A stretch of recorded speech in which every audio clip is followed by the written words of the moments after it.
Bonsoir. C'est super impressionnant et c'est super réjouissant de vous voir toutes et tous ici pour accueillir Jacques-Antoine Malarevitch. Dans quel contexte est-ce que nous vous accueillons ? C'est le contexte des apprenantes.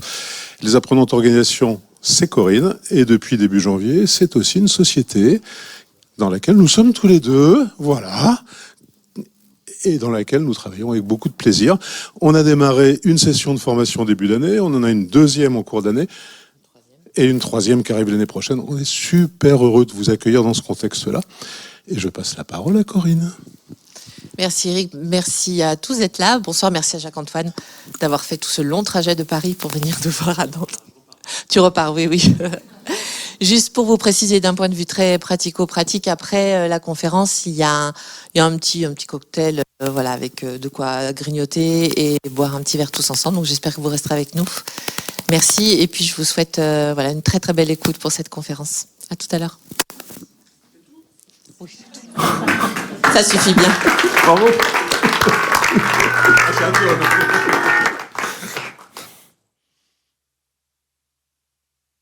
Est-ce que je peux bouger ? Oui, ok. J'entends pas. D'accord. Donc derrière, je peux bouger derrière. Ok. Bon. Est-ce qu'il y a des questions ? Parce qu'on m'a dit il faut faire interactif. Donc normalement, vous posez des questions. Vous voulez que je vous aide ou... Pas de questions ? Vous faites quoi dans la vie normale, coach ? Vous êtes toutes et tous coach ? Ils font quoi les autres ? Avocat, d'accord. Quoi d'autre ?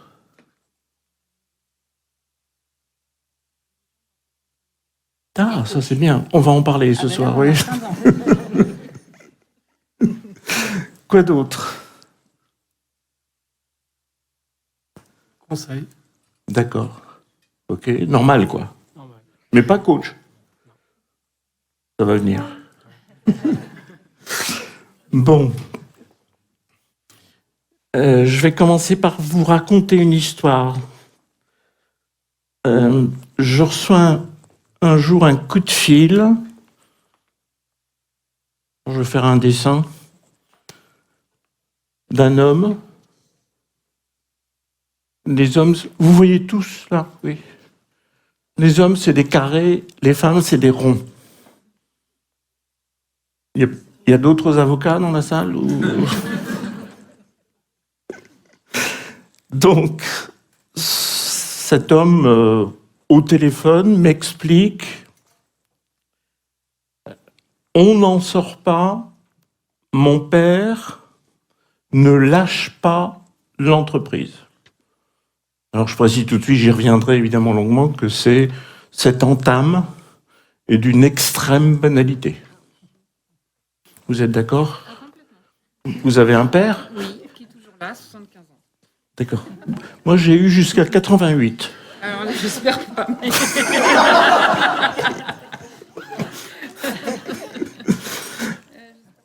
Donc mon père ne lâche pas.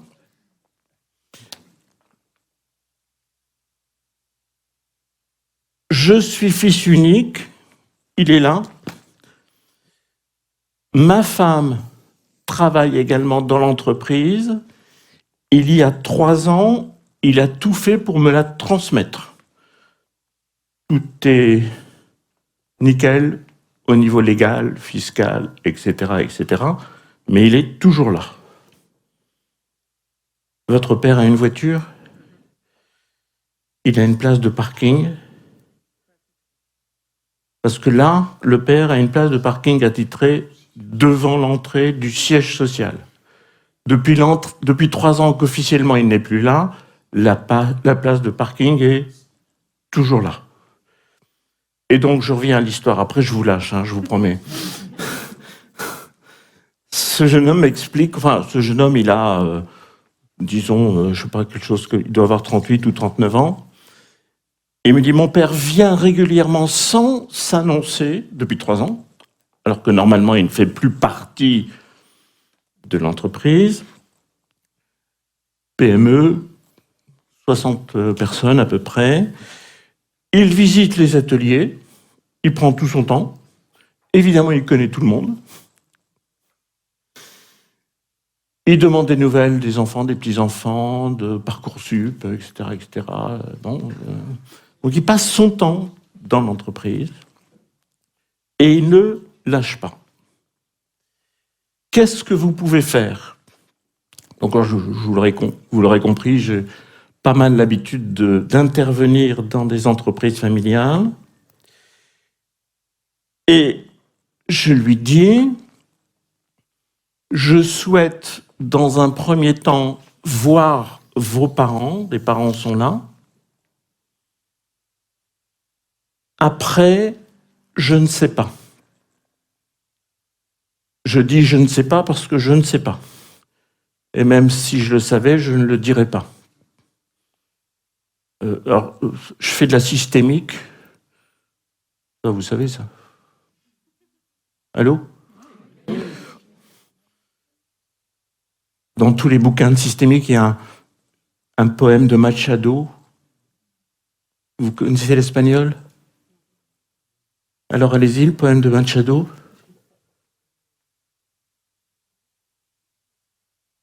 Le chemin se construit en marchant. C'est fondamentalement ma démarche. A priori, il vaut mieux je sais ce que je fais au début, après je ne sais pas. Ça c'est vraiment... Alors je sais que ça contrevient pas mal souvent à la formation des consultants, des coachs, des conseils, etc., etc., où leurs clients leur demandent un déroulé, etc., et derrière il y a un devis, etc., etc. Mais là je dis je veux voir vos parents, et c'est vous, donc le fils, c'est vous qui allez organiser cette journée. Alors, cet exemple m'amène à préciser 2 choses qui, pour moi, sont fondamentales dans les interventions auprès des entreprises familiales. Je ne travaille qu'avec la famille. Je n'ai jamais vu, généralement, sauf exception, bien sûr, mais enfin, la réalité est faite d'exceptions, je n'ai jamais vu d'extra-familiaux. J'y reviendrai. Mais donc, je ne travaille qu'avec la famille, parce que par définition, l'entreprise familiale, c'est la rencontre d'une logique managériale et d'une logique familiale. La seconde raison qui me fait travailler avec la famille et que la famille, c'est un chiffre qui demande à être précisé, mais en gros, seule une entreprise familiale sur 3 passe à la génération suivante. 1 sur 3. Donc il y a quand même pas mal de pertes. Pourquoi? Parce que le moment essentiel, crucial pour une entreprise familiale, c'est la transmission. Il n'y a que ça d'important. D'où le 1 sur 3. Et pourquoi le moment de la transmission est difficile, et je pourrais en donner de très nombreux exemples, c'est qu'au moment de la transmission, la logique familiale, donc affective, donc irrationnelle, prend le pas sur la logique entrepreneuriale. À supposer que la logique entrepreneuriale soit rationnelle, ce qui, je crois, n'est pas toujours le cas, loin de là. Autrement, ça se saurait, et en tant qu'intervenant, on n'aurait pas beaucoup de travail. Ce qui nous sauve la vie, oui. Vous êtes au premier rang, hein, ça. Oui. Ce qui nous donne du travail, c'est l'irrationnel. Et on pourrait penser comme ça, à première vue, que l'entreprise, c'est un lieu de rationalité, mais pas du tout. Donc, les entreprises familiales, par définition, sont fragilisées par le avant, pendant et après la transmission. Et l'exemple là que je donne, c'est officiellement après la transmission, 3 ans après. Bon. Donc je lui demande d'organiser cette rencontre avec ses parents. Il me dit, mais comment je fais? Je dis, je ne sais pas. c'est à lui de le faire. C'est lui qui fait une démarche et donc qui énonce une demande auprès de moi. Donc, il s'arrange pour organiser ça. Je ne peux pas accepter d'avoir déjà sur les épaules ce qu'il aurait à dire ou ce qu'il a à dire à ses parents pour organiser cette rencontre. Donc, il y a une date qui est fixée. Ça se passait évidemment dans une salle, dans un hôtel. Comme je le fais toujours, je m'arrange pour venir un peu avant. Je ne sais pas, admettons que ça commence à 9h, je suis là à 8h30. Et je fais ce jour-là 2 choses. Je retire les tables, parce qu'en systémique, on se sert beaucoup du langage non verbal. Et quand on travaille avec des tables, on travaille avec la moitié des gens. Il se trouve que vous avez toutes des tables, mais bon, on ne va pas les retirer, hein, c'est un peu tard. Où est-ce qu'elle est, Corinne? Elle est partie? Elle fume? Elle est au téléphone, ah oui. LinkedIn. Donc je retire les tables, et au tableau, là, c'était un tableau noir. J'écris donc à la craie.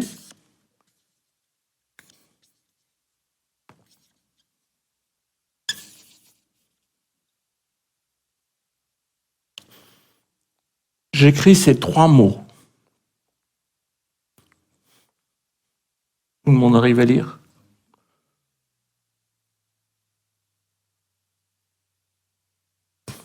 Plus fort. Mort. Mort. Confiance et remariage. Confiance, remariage. Est-ce que c'est clair? Ça va? Non, la dame derrière qui... mais vous aussi, mais c'est la dame qui commence à se dire, merde, ça commence à devenir un peu dramatique, cette histoire. Donc, j'écris ces 3 mots au tableau noir. Il rentre, il s'installe, on commence à discuter, puis évidemment, ce qui est parfaitement normal, au bout d'un certain temps, le verre me dit, mais qu'est-ce qui a écrit ça? Je dis, je sais pas. Je dis, je sais pas parce que là, je sais. Je connais la réponse. Mais il vaut mieux que ça tombe de nulle part. Ou plus exactement, que ça tombe, ces 3 mots, avec ce qu'ils représentent, que ça tombe de ce qu'on peut appeler, là je vais être un peu technique, la logique du système familial. Et même plus précisément, la logique du système conjugal. Une des raisons, je vais dire une chose évidente, mais je la dis quand même, une des raisons pour lesquelles plutôt des pères, mais également des mères, ne s'arrêtent pas et ne lâchent pas leur entreprise, ou la direction de leur entreprise, c'est que lâcher, c'est mourir. Vous n'êtes pas venu pour rien, là, si je comprends bien. Non, je sais bien que je ne suis pas venue pour rien. Ah bon, d'accord. Sinon, je ne serais pas venue. Alors, allez-y. Elle a eu la réaction. Mon père, la mort, arrêter l'entreprise, c'est la mort. On est bien d'accord. Il n'est plus utile à rien, c'est la fin. Okay.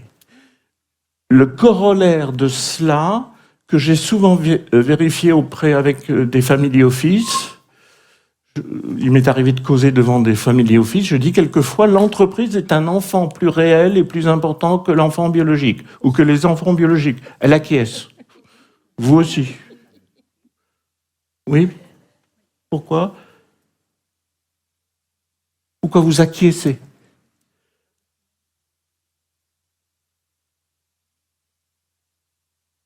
Avec l'entreprise? Ah, oui, tout à fait. Oui. Et ça peut aller, et donc j'en parlais devant des family office qui ont plutôt une logique de notaire ou d'avocat. Je disais, mais quelquefois, ils préfèrent voir l'entreprise disparaître que de la transmettre. C'est fou, hein? Je veux dire, quand je parle d'irrationalité, c'est exactement ça. Alors, d'une certaine façon, c'est respectable, sauf que derrière, il y a 30, 40, 200, 3000 personnes. On voit régulièrement dans l'actualité, encore une fois, c'est une entreprise sur 3 qui passe à la génération suivante. Ça ne veut pas dire que les 2 autres disparaissent, mais ça veut dire qu'elles sont en péril. Donc, mais qu'est-ce qui a écrit ça? Je ne sais pas. Il se passe encore quelques instants. Et la mère, l'épouse, dit « remariage, je vois ce que ça veut dire ». Évidemment. Parce que de la même façon, là, on rentre dans une autre intimité, non plus celle de l'entreprise, non pas celle de la personne. On est tous en crainte de mourir. Mais évidemment, et c'est ce qu'on voit dans la retraite, à la retraite, je ne comprends pas ceux qui veulent pas, là, je vais être un peu polémique, hein, mais c'est pour blaguer, la retraite à 64 ans, parce que plus on retarde, moins on se confronte à la mort d'une certaine façon. Pas tous, hein, j'exagère, mais pour beaucoup de couples, quand l'un des deux est à la retraite, et plus souvent l'homme que la femme, c'est une remise en question du couple. Alors là, je suis également thérapeute, psy et thérapeute de couple et de famille. Il y a 3 moments difficiles pour un couple. Je vais effrayer tout le monde là, Corinne. Ça va ? Il y a 3 moments difficiles pour un couple. C'est le 3e enfant. En avoir un, c'est normal. En avoir 2, c'est mieux. Le 3e marque l'entrée effective en famille, dans une famille.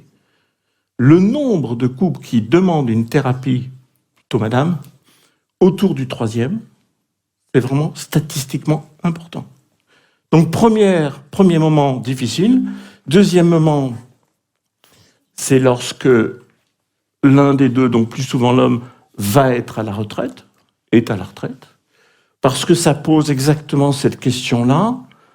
La question, alors, elle n'est pas toujours aussi clairement sur la table, mais c'est quelque chose comme, bon, est-ce qu'on se remarie ou pas ?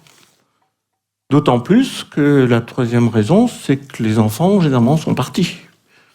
C'était intéressant, je sais pas, j'ai vu plusieurs articles récemment parce qu'on a eu les résultats de Parcoursup, et j'ai vu des articles dans la presse qui disaient « Après Parcoursup, le syndrome du nid vide ». Je sais pas si vous avez vu ça. Le syndrome du nid vide. C'est-à-dire, ben ouais, il n'y a plus d'enfants, on sert à quoi ? Donc, le remariage a un sens. Alors, il y a une 4e raison, je la cite rapidement pour ne pas vous effrayer, c'est quand l'un des 2 grands-parents meurt. Statistiquement, ce sera plutôt le père de monsieur. Statistiquement, étant donné la différence d'espérance de vie. Ce sera plutôt le père, qui vit moins longtemps que la mère de monsieur, et de monsieur, puisqu'il est plus âgé que madame, statistiquement. Et qu'est-ce qui se passe à ce moment-là ? C'est que cet homme se trouve dans un conflit de loyauté entre sa femme et sa mère. Un conflit de loyauté, c'est emmerdant. Parce que on va de quel côté ? Bon, donc, la femme, là, évidemment, rebondit, ce qui n'est pas évident pour son mari, sur le terme remariage. Quant au terme confiance, évidemment, ce qui est en jeu, c'est, comme je viens de le préciser à propos de la réalité des enfants biologiques par rapport à l'entreprise, c'est la confiance que peut porter le père et, dans une certaine mesure, la mère envers son fils. Assez généralement, il n'y a pas assez de confiance pour que la transmission se fasse. Moi, ce qui me frappe beaucoup quand j'interviens, et j'interviens souvent parent-enfant, c'est qu'on ne peut transmettre, ou la transmission n'est possible, que si il y a de la reconnaissance. Que les parents reconnaissent le ou les enfants, et que le ou les enfants reconnaissent les parents. Il y a une confiance mutuelle. S'il n'y a pas de confiance, évidemment, ça bloque tout. Donc, on a passé la journée là-dessus. Alors, je sais que quand je dis ça, une journée, ça peut paraître long, mais je peux vous garantir qu'il y a de quoi. Parce que d'une certaine façon, et c'est quand même un peu le but de l'exercice, parce que cette situation-là, on s'est vu 2 ou 3 jours au maximum, c'est rien. C'est rien par rapport à 40, 50, 60 ans de vie. Donc, il y a de quoi travailler. Et encore une fois, si je vous raconte cette histoire en premier, c'est que je ne fais pas toujours comme ça. Mais ces 3 termes me semblent résumer les nœuds, la peur de la mort, l'ambiguïté devant le remariage, c'est-à-dire devant le devenir du couple, et la confiance, parents-enfants, me semblent donc résumer les nœuds lorsqu'il est question de transmission d'une génération à une autre. Il y a des questions cette fois-ci? C'est trop clair? Est-ce que c'est clair? Pardon? Les 3 jours d'intervention. Alors, le premier jour, c'était ça. Ensuite, j'ai vu la génération en dessous. C'est-à-dire, quand je travaille toujours dans ce sens-là. Je commence toujours par en haut. Donc la génération des parents. Éventuellement, ça peut arriver la génération grand-parentale. Ensuite, la génération des enfants. Parce que ce garçon, enfant unique, ne se sent évidemment pas reconnu par son père et sa mère. Avec un niveau de complexité complémentaire, c'est qu'évidemment, quand je dis évidemment, c'est que c'est assez banal, la mère soutient d'autant plus son fils que le père ne lui fait pas confiance. Normalement, ça s'appelle un Oedipe. Ça vous dit quelque chose? Je ne dis pas que ça n'existe pas, hein, mais enfin là, ce que je veux dire, c'est que ça existe même dans l'entreprise familiale. Et peut-être surtout dans l'entreprise familiale. Donc, plus elle soutient son fils, moins il va lui faire confiance. En tout cas, c'était le cas dans cette situation. Donc j'ai vu ensuite ce couple, et ça durait depuis 3 ans, avec la place de parking toujours occupée, et ils envisageaient de partir à l'étranger, tous les deux. Ce n'est pas une décision évidente du tout. Ils étaient au bord de ça. Autrement dit, ce qui arrive, ce qui est assez fréquent également, c'est quand le fils m'a appelé, c'était un peu dernière chance. Donc ça veut dire, c'est lourd, c'est très lourd. Alors je ne dis pas que nécessairement ça aurait entraîné la disparition de l'entreprise, des licenciements, etc., etc., mais personnellement, quand j'interviens dans une entreprise familiale, je me sens une obligation citoyenne. Parce que là encore, vous regardez un peu dans la presse, il y a des entreprises qui ont disparu à cause de la mésentente familiale. Ça, c'est ce que mettent les journalistes. Hein. Bon. Donc, ensuite les enfants, et ensuite, le 3e jour, pour répondre immédiatement à votre question, les 4 et 5, plus moi, ça fait 5, on a travaillé ensemble sur notamment la question de la confiance. Que j'ai traduite cette question, comme je le fais souvent, dans un groupe comme celui-là, parce que la confiance, évidemment, ça ne se décrète pas. C'est pas si simple que ça. Par une mise à plat d'une règle du jeu, des relations et des responsabilités entre parents et enfants, et plus précisément ici entre le père et son fils, puisqu'évidemment c'est là que ça se passe. Le reste vient après. Donc, une mise à plat, on a passé une journée à travailler sur les droits et les devoirs de chacun envers l'autre. Mais, ce que dit comme ça paraît à la limite un peu naïf. Parce que quand vous demandez directement à quelqu'un « mais quels sont vos droits et vos devoirs ?», la réponse va être surtout en termes de droits. J'ai des droits. Voici mes droits et je les vois mieux que mes devoirs. Non, la question est inversée. La question était pour le père, d'après vous, quels sont les droits et les devoirs de votre fils envers vous? Et en même temps, la même question adressée au fils, mais énoncée de la façon suivante, puisque ça s'inverse. D'après vous, le fils, quels sont les droits et les devoirs de votre père envers vous? Les droits des uns sont les devoirs des autres. Et les devoirs des uns sont les droits des autres. Ça s'inverse. Okay. Ça permet de mesurer précisément le niveau de confiance. Le niveau de confiance. Parce que la confiance, c'est... j'avais participé à un bouquin qui s'appelait « Et la confiance, bordel ». Institut Montaigne, qui est un truc sérieux. Sauf qu'on a fait un bouquin qui s'appelait « Et la confiance, bordel ». Alors on est allé chercher un psy, on m'a demandé donc, en l'occurrence, mais c'est quoi la confiance? Et comme je fais plutôt de la systémique, ce que j'ai expliqué, c'est on a confiance en soi si on fait confiance aux autres. La confiance en soi, parce qu'évidemment, ça c'est une banalité absolue de se poser la question, de se trouver confronté à des personnes qui n'ont pas confiance en elles. Mais je crois que la confiance, ça se construit dans la relation.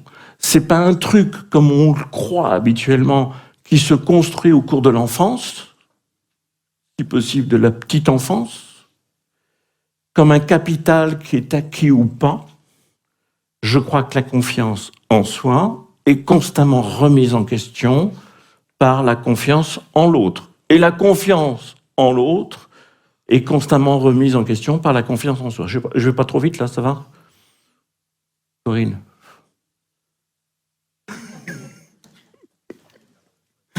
Donc, le troisième jour, c'était ça. Je n'ai pas dit à aucun moment, parce que ça, c'est aussi quelque chose qui me paraît important en systémique, ce qu'il devait faire. Je n'ai jamais dit, voulu, prétendre, penser que le couple ici devait rester et ne pas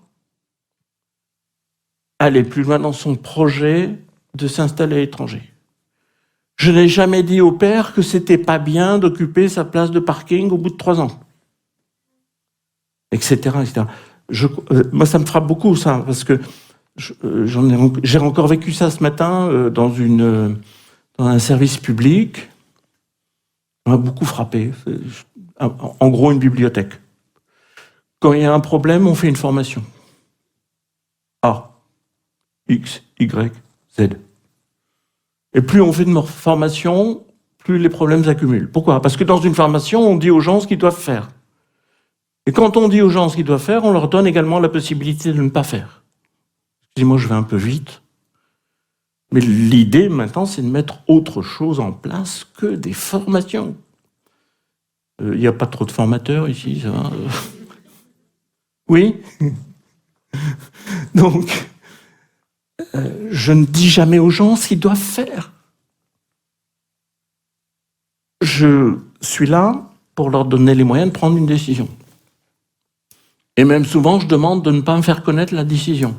Parce que on ne travaille pas pour nous, pour être cohérent avec ce qu'on croit, ou pour être le plus efficace possible, et pour avoir les résultats, et donc le maximum de reconnaissance possible. On les fait travailler pour qu'ils prennent des décisions. Parce que très souvent, dans ces situations-là, là encore, je pourrais en donner de nombreux exemples, la question est celle d'une décision. Et donc, la question est celle d'une non-décision. Enfin, c'est ce qu'on appelle en systémique l'homéostasie, le statu quo. Donc, le père qui reste là au bout de 3 ans est dans l'homéostasie, c'est-à-dire dans l'ambiguïté, c'est-à-dire tout autant dans une décision qu'il a officialisée de partir que dans une décision exactement inverse, et les deux coexistent. Donc c'est souvent un problème de décision. Donc j'ai répondu à votre question, les 3 jours, ça va? Allô? Ah bon? Question?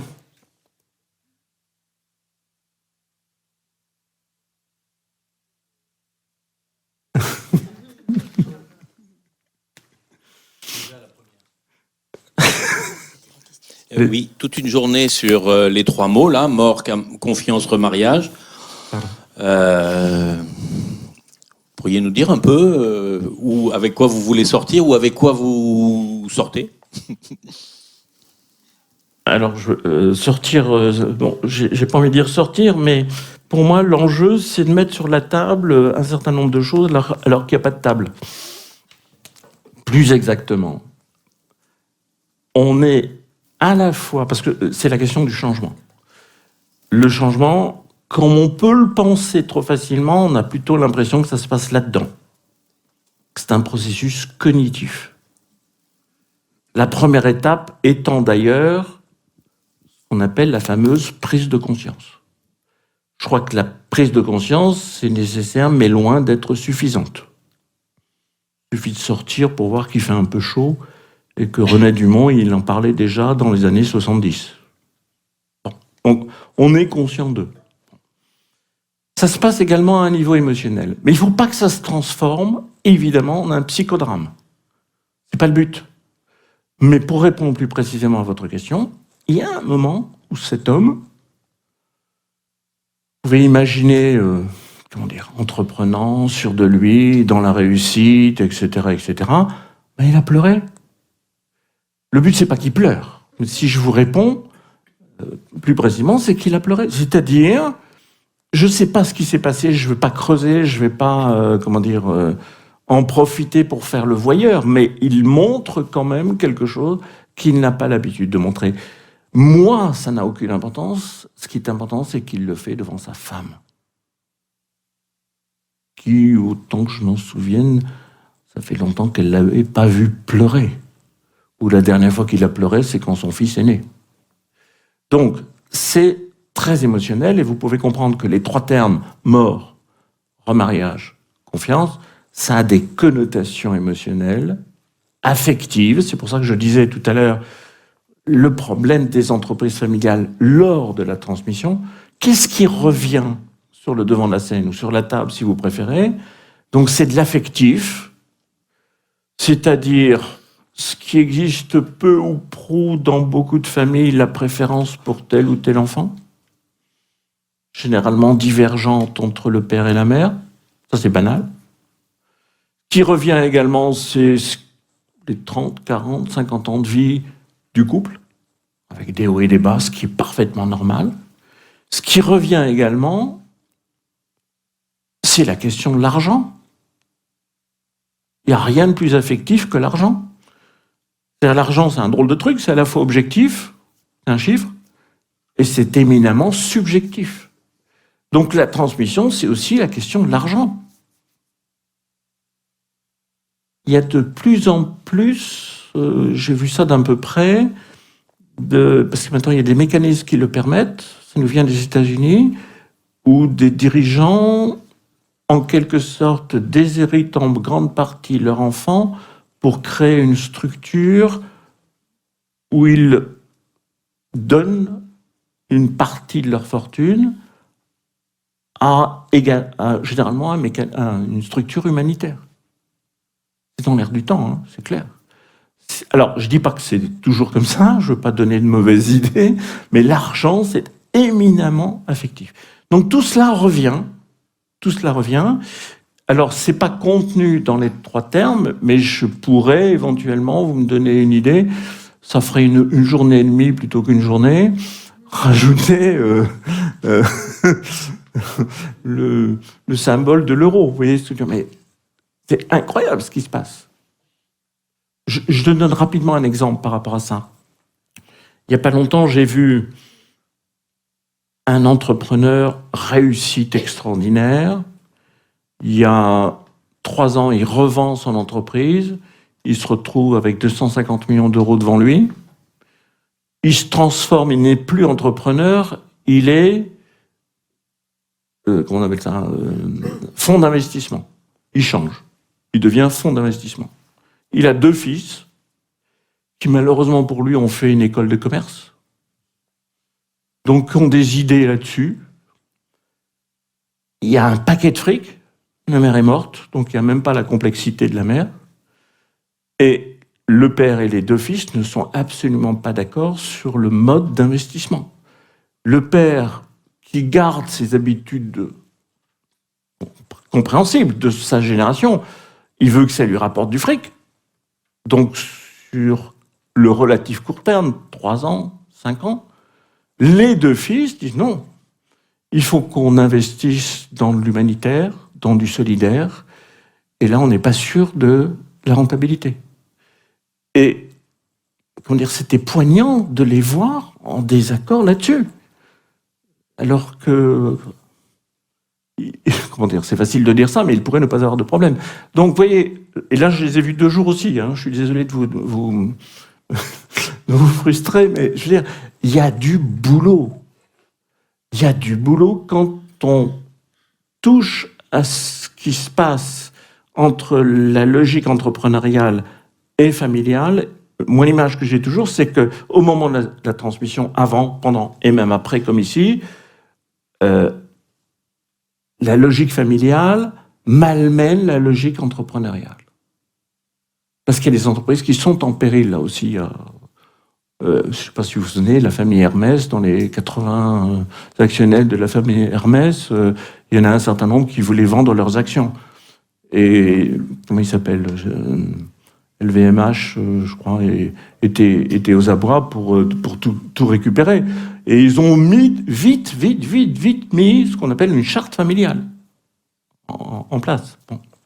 Donc, vous comprenez bien, je ne peux pas vous raconter dans le menu ce qui se passe sur une journée, mais je peux vous assurer que ces 3 termes, de par leur capacité d'évocation, dans l'immédiat de ce qui se passe dans une famille, c'est-à-dire, c'est comme ce qui se passe au moment de l'ouverture du testament dans une famille. C'est de cet ordre-là. Enfin, je sais pas, moi, ça m'est arrivé assez souvent de discuter avec des notaires. Pour moi, les notaires et les psychologues sont aussi psychologues, sinon davantage que les psys. Vous êtes d'accord, les avocats? Non. Non, avocate, vous avez dit. Oui, je suis d'accord. Vaut mieux.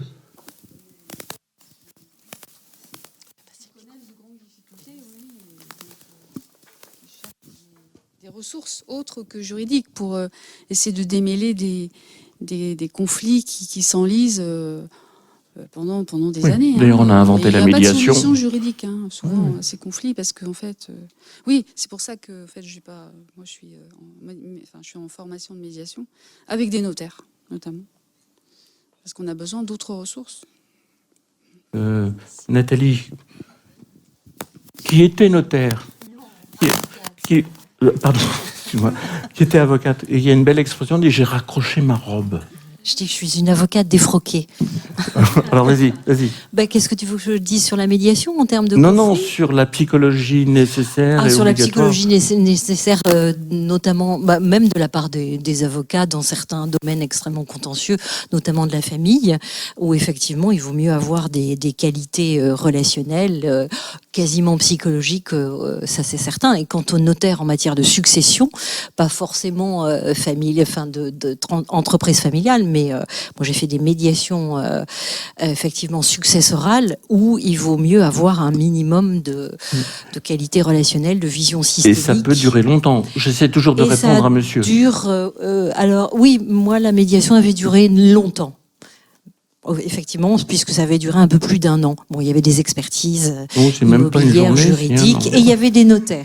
Donc c'était pas 2 jours, mais c'était 1 an. Non, ça veut dire... Alors, ça me permet de développer un autre point, c'est que quand on travaille en tant qu'intervenant avec une entreprise familiale, il faut accepter la lenteur du changement. Je vais en donner un exemple tout de suite. Donc, c'est encore une fois, pour répondre à votre question, on est au-delà de la journée. Bon. Alors, autre exemple. Où il y a d'autres questions ou... Oui, je veux bien poser une question, je suis là. Pardon. Bonsoir. Ouais. Est-ce que ce que vous décrivez des entreprises familiales, c'est propre à notre culture? Alors, moi, je viens de la Vendée. Il y a beaucoup d'entreprises familiales en Vendée. Oui, alors, c'est un nid, peut-être. Et du coup, ça m'a interpellée sur, je pense à d'autres cultures, un peu plus au nord de l'Europe, D'accord. où peut-être on n'appréhende pas, même si c'est des entreprises en famille, qu'on n'appréhende peut-être pas les choses. Et en tout cas, l'émotionnel, l'émotionnel dans notre culture, elle est à la fois taboue et en même temps hyper présente. Alors, comme dans l'entreprise en général. Oui, dès qu'il y a des Alors, humains, je pense. Je vais parler de ce qui est franco-français, puisque vous évoquez une dimension géographique. Quels sont en France, bon, d'abord dans le monde entier, quels que soient les systèmes économiques, les entreprises familiales, toutes tailles confondues, c'est à peu près 80% du PNB. 80%. C'est énorme. Face à cela, il y a relativement peu d'intervenants qui viennent de l'extérieur. Alors là, l'expression que j'entends souvent, elle est française, vous allez comprendre pourquoi, on lave son linge sale en famille. Alors, je ne sais pas, vous avez probablement raison, mais je ne sais pas si c'est propre à la France. J'ai tendance à croire qu'il y a une certaine universalité du fonctionnement des familles, de la complexité du fonctionnement des familles, mais c'est 80%, toute taille confondue. C'est énorme, c'est énorme. Et donc en face, très peu de demandes eu égard aux problèmes qui se posent. D'où viennent les demandes ? Elles viennent de DRH seniors extra-familiaux qui ont été embauchés assez récemment dans ces entreprises, alors que dans le modèle précédent, je parle avant la Seconde Guerre mondiale, qui était un modèle paternaliste, le patron, fondateur, était également non pas DRH, mais chef du personnel. Donc, ils ont été de plus en plus obligés d'embaucher des DRH seniors, étant donné la complexité du code du travail, etc., etc. Et ce sont eux qui ont l'habitude de travailler avec des intervenants extérieurs qui font appel. Première source de demande. Seconde source, les enfants. Parce que par définition, surtout, encore une fois, s'ils vont en école de commerce, ils voient un peu les choses différemment, comme dans l'exemple que je viens de donner, et eux font appel à des intervenants ou à un intervenant extérieur quand les avocats et les notaires ont été épuisés. Quand les avocats et les notaires... Combien de fois j'ai entendu, bon, mon père a découragé 5-6 notaires, 3 avocats, etc., etc. Bon, maintenant, il faut un truc un peu plus... Alors, ils disent pas trop psy, parce que on est quand même pire qu'une machine à laver, d'une certaine façon. Mais ça vient après. Donc, les enfants et les DRH. Je reprends ce que vous dites sur la logique géographique. Historiquement, les premières entreprises familiales, dont certaines subsistent encore, sont nées au XVIIIe siècle. Évidemment, énorme explosion au XIXe, avec l'industrialisation, la mondialisation, etc. Mais les entreprises familiales sont majoritaires, et vous en avez donné un exemple, dans les régions à forte croyance religieuse. Le Nord, l'Est, la région lyonnaise, la Bretagne et la Vendée. Forte croyance religieuse. Quel est l'intérêt, ou un des intérêts, d'avoir des croyances religieuses si je corrèle cela avec le fonctionnement d'une entreprise familiale, donc à la dramatisation qui se joue autour de la transmission? Quand il y a de fortes croyances religieuses, il y a plus facilement beaucoup d'enfants. Il m'est arrivé, il y a encore quelques années, d'intervenir dans le nord de la France avec une entreprise familiale où il y avait 10 enfants. Forte croyance religieuse. Pourquoi ? Parce que il faut bien avoir des candidats. Ce qui est intéressant en même temps dans ces régions et dans ces entreprises, c'est que quand il y avait beaucoup d'enfants, ça n'était pas nécessairement l'aîné qui reprenait la boîte, premièrement, et deuxièmement, c'était tout autant des filles que des garçons. Tout autant des filles que des garçons. Ça vous dit quelque chose ou... Non. Donc, croyance religieuse. Deuxièmement, évidemment, la croyance religieuse, étant donné la nature patrimoniale de l'entreprise, qui est souvent liée à, disons, une mentalité paysanne, fait qu'on dépense l'argent qu'on a. C'est peut-être moins vrai maintenant, parce que les paysans sont plutôt dans la difficulté qu'autre chose, ils n'ont pas beaucoup d'argent, mais la mentalité patrimoniale se fonde sur ça. Autre conséquence, c'est l'importance du nom de famille, du nom de la famille. Quand on regarde l'historique, dans les années, en gros, les années 60-70, il y avait beaucoup d'entreprises qui portaient le nom de la famille. Donc il y a un attachement à cette vision patrimoniale par l'argent et à la vision familiale transgénérationnelle avec le nom de l'entreprise.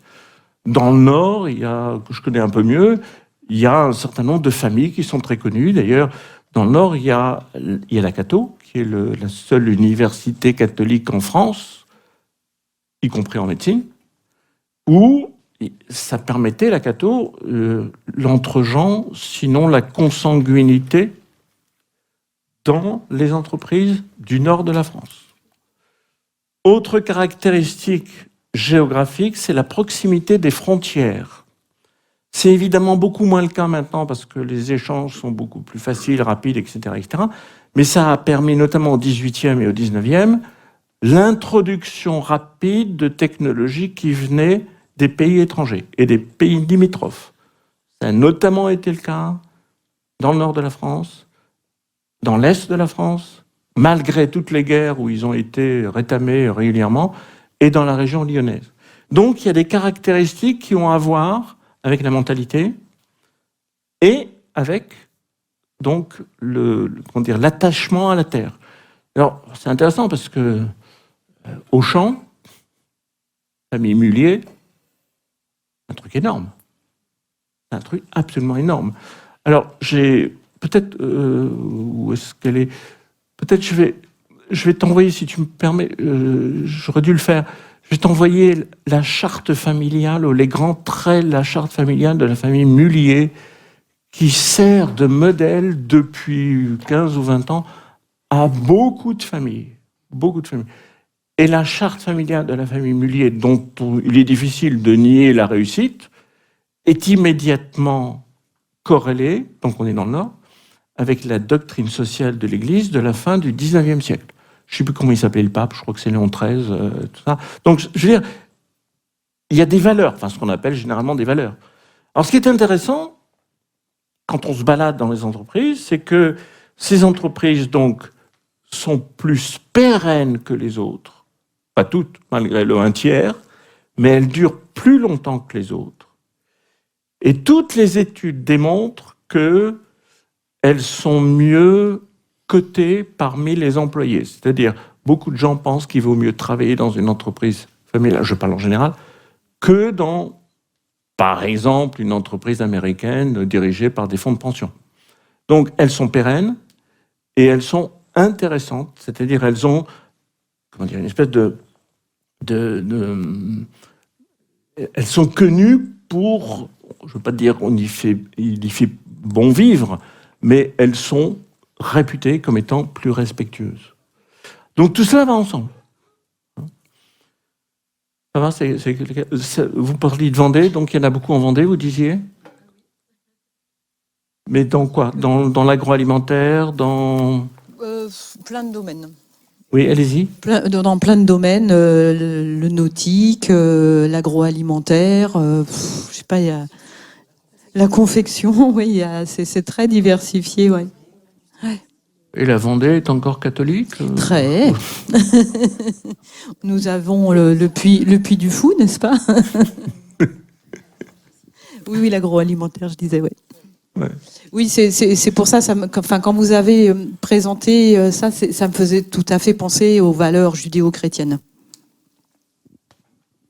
Évident. Donc, on sait qu'il y a des sociologues comme Weber qui ont beaucoup travaillé sur le lien entre la doctrine religieuse et la construction du capitalisme, une différence entre les protestants, les juifs, les catholiques, etc. Enfin, je veux dire, c'est évident qu'il y a des corrélations qu'on peut faire. Donc, ces caractéristiques, disons, sont ce qui peut sembler plutôt positif et gage de succès. Il y a une autre caractéristique qui est plutôt négative, je la mentionne quand même si elle est beaucoup moins prégnante qu'il y a quelques années, c'est ce qu'on appelle le népotisme. C'est-à-dire, du latin népos. Vous avez fait du latin ? Bon, bah, un peu.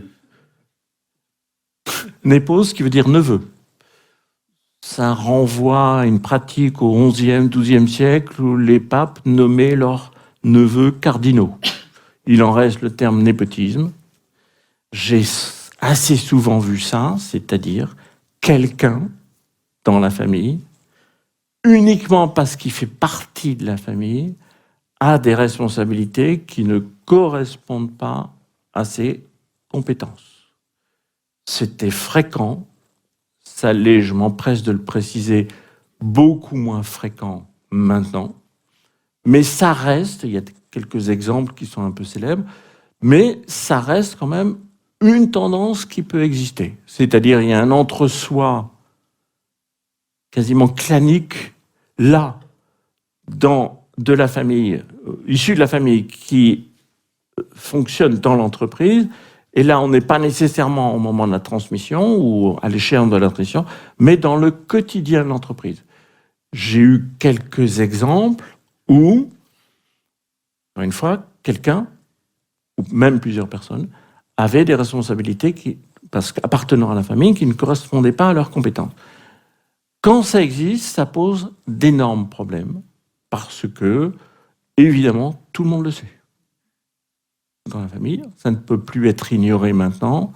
Et donc, il y a généralement des décisions radicales à prendre. Donc, ce qui, pour moi, me conforte encore plus dans le besoin de travailler avec la famille, dans la nécessité de travailler avec la famille, en tant que source de problèmes. C'est clair ? Autre question ? Allez-y. Je me demandais s'il y avait des différences et lesquelles vous voyez dans le cas de deuxième transmission. C'est-à-dire qu'on n'est plus dans le cas du père fondateur ou du fondateur qui transmet à un de ses héritiers, mais déjà de l'héritier qui va continuer de transmettre à sa Donc la propre troisième descendance. génération. Oui.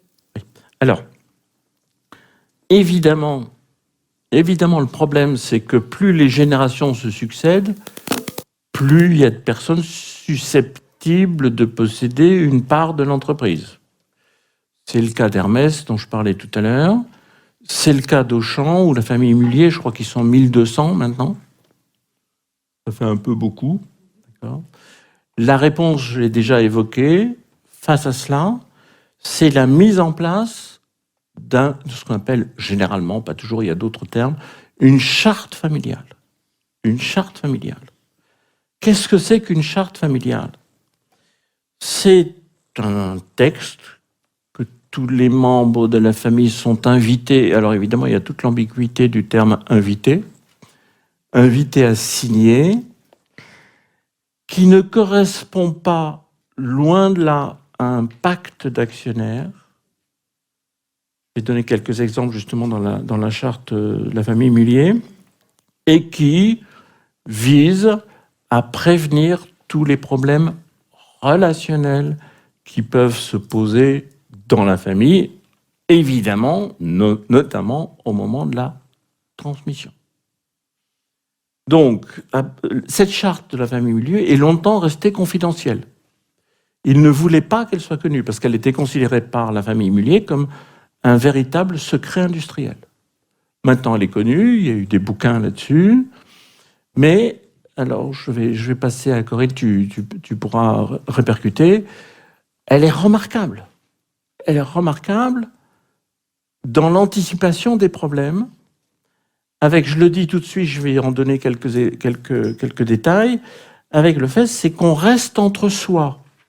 Mais évidemment, rester entre soi, je pense que c'est l'objet de votre question. Quand là, comme là, on est 2 ou 3, on est 4, 5, 6, 15, 20, ça va encore. Mais chez Mulliez, ils sont 1200. Quel est l'intérêt de la charte ? C'est qu'elle ne porte que sur des obligations morales. La charte n'a aucune valeur juridique. Elle ne peut pas être opposée dans un conflit devant un tribunal. Ça n'a qu'une valeur morale, que je trouve intéressant parce qu'à mon sens, la valeur morale peut être plus forte que la valeur juridique. Alors, par exemple, chez les Mulliez, donc encore une fois 1200, par exemple, ils ont mêlé à la logique de transmission verticale des éléments horizontaux. C'est-à-dire que lorsque il y a une nébuleuse pas possible d'entreprise, quand dans une entreprise, il y a un dirigeant, la charte stipule que ce dirigeant va transmettre plutôt à un neveu ou à une nièce qu'à ses enfants. Je trouve ça génial. Plutôt à un neveu ou une nièce. Donc on fait un pas de côté. D'accord ? De même, il est prévu que il y a 10 personnes qui sont à temps plein dédiées au renforcement de l'esprit de famille. Elles ne font que ça. Alors, je ne sais pas combien ils sont quelques centaines de milliers, j'imagine, chez Auchan, mais il y a 10 personnes qui travaillent à temps plein là-dessus. Il y a une commission dédiée à la prise de parole et à l'arrangement des conflits familiaux et conjugaux. Là, on expulse tous les médiateurs, tous les psys. Il y a une commission interne qui est prévue pour ça. Dans toutes les unités, il y a, moi j'ai vu ça d'un peu près chez Leroy Merlin, qui appartient à Auchan, à Mulliez, il y a à la fois un DG externe opérationnel et un membre de la famille non opérationnel qu'ils s'appellent tous des cousins, d'ailleurs, entre eux, ils s'appellent des cousins, et les deux, en binôme, dirigent l'entité. Je veux dire, c'est systématique. Parce que il m'est arrivé d'aller chez Leroy Merlin, pendant 2 jours ou 3 jours, une demi-journée, il y a un membre de la famille qui est non opérationnel pour l'unité, qui est venu expliquer le point de vue de la famille. Donc il y a à la fois un intérêt, évidemment, immédiat défendu par le DG. Alors le DG, excusez-moi, je reprécise, il est extérieur. Il est non familial. Et il a des compétences. Et il est choisi pour ses compétences. Mais cet intérêt défendu par le DG opérationnel est tempéré, alors on peut utiliser différents termes, par un membre de la famille, et le binôme dirige. C'est systématique. Alors, encore une fois, je vais envoyer à Corinne. Il y a un certain nombre de points comme ça que je trouve intéressants. Alors, évidemment, ça ne résout absolument pas tout, parce qu'il y a bon nombre de la famille Mulliez qui réside en Belgique, à Bruxelles. Donc ça veut dire, bon, c'est pas totalement parfait. Mais il y a quand même dans la gouvernance, et donc la réponse à votre question, quand les propriétaires sont nombreux, et c'est le cas bien évidemment d'une génération à une autre. Ah oui, chez Mulliez, il y a les parties rapportées, ça c'est nouveau, parce que maintenant il y a moins d'enfants. Donc, il y a des parties rapportées. Et les parties rapportées sont considérées comme également compétentes par rapport aux fils et aux filles. Et c'est stipulé très directement. Donc, pour pallier au moins grand nombre d'enfants, on n'en est même pas à 2 par femme statistiquement, à l'accumulation et à la multiplication des propriétaires d'une génération à une autre, il n'y a pas de moins mauvaise réponse que la charte familiale. Et alors, pour répondre à une question que monsieur n'a pas encore eu le temps de poser, pour moi, un des buts de l'intervention dans une entreprise familiale, c'est de leur proposer de mettre au point une charte. Et encore une fois, j'aime bien l'idée de charte parce que c'est une obligation, un ensemble d'obligations morales. Ça n'a aucune valeur. Enfin, je sais pas, moi, je ne trouve pas ça fascinant que des gens acceptent de signer un truc qui n'a aucune valeur légale. C'est quand même... Il y a quand même quelque chose, j'ai envie de dire, de précisément moral là-dedans.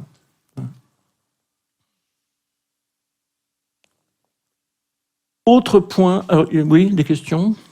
Ils ont le droit de poser des questions. J'aurais dû te demander tout de suite. Hein. Oui. Non, ils n'ont pas le droit. Non, c'est trop. Alors, qui d'autre ? Oui. Attendez. Une entreprise qui a vendu, les pères ont vendu 15% de l'activité aux enfants et 85% à un acheteur. Oui. Du coup, le système là est les enfants entre eux s'entendent pas, les pères sont potentiellement encore un peu présents et l'actionnaire se dépatouille. Voilà. Et voilà. Du coup, je me pose la question de la charte dans le système. Où est-ce qu'elle est? Comment la rédiger, quoi?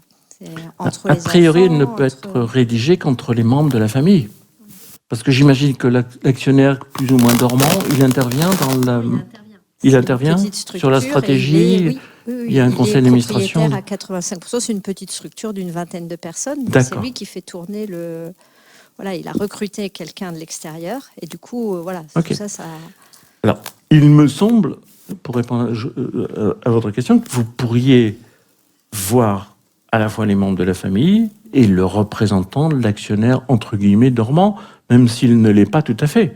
Donc, d'une certaine façon, il est... Alors après, c'est une question de chiffres. Vous dites 85. Donc, il est largement...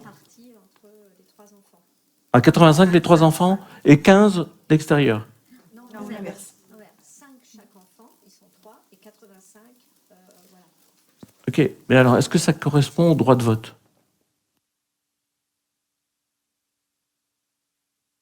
Parce que quelquefois, le nombre de parts ne correspond pas nécessairement au droit de vote. J'ai vu des structures où les enfants étaient minoritaires, un peu comme dans votre cas, mais ils étaient majoritaires en termes de droit de vote sur les décisions, ce qu'ils avaient négocié lors du rachat. Alors, c'est pas anodin. Hein. Excusez-moi, il faut toujours poser la question. Parce que je disais, c'est très affectif, parce que moi, je suis frappé par le fait que les intervenants n'osent pas beaucoup poser de questions sur l'argent. Sur l'argent. Donc, je ne sais pas, mais il faut voir de plus près, effectivement, mais a priori, ça serait assez logique d'intégrer le ou les représentants et peut-être travailler davantage sur les processus de décision.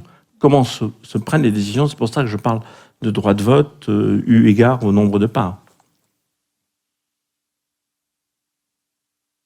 Ça va? Attendez. Il faut vous appareiller. Moi, j'ai une entreprise où, au niveau des parents, ils sont 2 frères. Vous? Alors, non, pas moi, pardon. J'accompagne. En tout cas, ils ne sont pas tout à fait prêts. Vous travaillez avec une entreprise? Donc oui, je travaille avec une entreprise qui n'est pas tout à fait prête à se faire accompagner encore. Il faut 60 ans à peu près. Où c'est 2 frères, en fait, qui ont monté l'affaire au départ. Oui. Donc, c'est encore plus complexe que ce que vous avez montré là, parce qu'il y a déjà la relation entre les 2 frères, plus leurs femmes respectives, avant même d'adresser les enfants. Donc, qu'est-ce qu'on peut adresser sur cette relation fraternelle, en fait, qu'ils ont pu... Alors, attendez, ne me demandez pas de baguette magique, on est bien d'accord, parce que je ne voudrais pas vous donner cette illusion. Mais moi, je suis pas surpris quand vous dites c'est encore plus complexe, parce qu'il y a les relations entre les deux frères plus les deux femmes. C'est ça? Ok. Et donc? Et donc là, par exemple, vous avez choisi de faire une première journée d'intervention avec les parents. La question, c'est est-ce qu'il vaut mieux commencer par faire une intervention avec les deux frères et ensuite les conjointes? Alors, je réponds toujours à vue de nez, parce que je crois que notre principal outil, c'est l'intuition. Moi, je commencerai avec les deux frères. Et dans un second temps, j'adjoindrai les deux épouses. Il y a des enfants? On a 3 d'un côté et 2 de l'autre et ils veulent reprendre à 5. Oui, mais alors, donc, non, je commencerai comme ça. Mais après, évidemment, alors, il y a 5 enfants en tout, c'est ça? Ok. Et les 5 veulent reprendre? Oui. Mais quel âge ont les deux frères? Les 2 frères ont 75 et 80 ans. Donc, il serait temps de faire quelque chose. Oui, mais ça fait déjà 10 ans qu'ils en parlent. C'est pour ça, ça c'est le long terme dont je parlais tout à l'heure, ok? Donc, alors après, c'est vraiment, encore une fois, je peux seulement répondre de façon intuitive, je vais un peu corriger ce que j'ai dit. Moi, je travaillerai avec les 5 enfants, d'accord? Parce qu'ils représentent quand même plus l'avenir qu'eux. Hein? Excusez-moi, c'est ma réponse, je ne suis pas à votre place, je ne sais pas si c'est facile ou possible pour vous, mais je travaillerai d'abord avec les enfants parce que les deux en haut, ça a l'air d'être un peu dur, c'est ça? Oui, un peu conflictuel? D'accord. Non, moi je travaille avec les enfants, là. Alors je vais en donner un exemple par rapport à moins qu'il y ait une autre question. Alors ne me demandez pas de miracle, hein, on est bien d'accord. Hein, je veux dire, je conçois que quand je dis il faut travailler avec la famille, il y a beaucoup de cas de figure. Alors allez-y.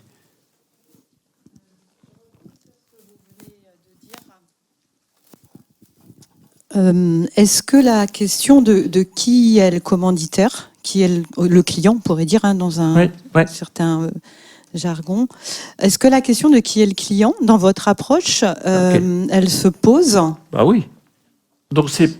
Parce que celui qui demande, celui qui vient chercher le sauveur, n'est pas forcément le client, on est bien d'accord. On est bien d'accord. Donc le premier client, c'est l'entreprise. Avec évidemment une particularité énorme dans les entreprises familiales, c'est que le dirigeant, a fortiori fondateur, a tendance, lui, à se confondre avec l'entité juridique, économique, fiscale, etc., etc. Et ça, c'est quelquefois un gros problème, parce qu'ils n'arrivent pas à détacher les deux, en tant que personne et en tant qu'entité. Bon. Mais le premier client, c'est l'entreprise.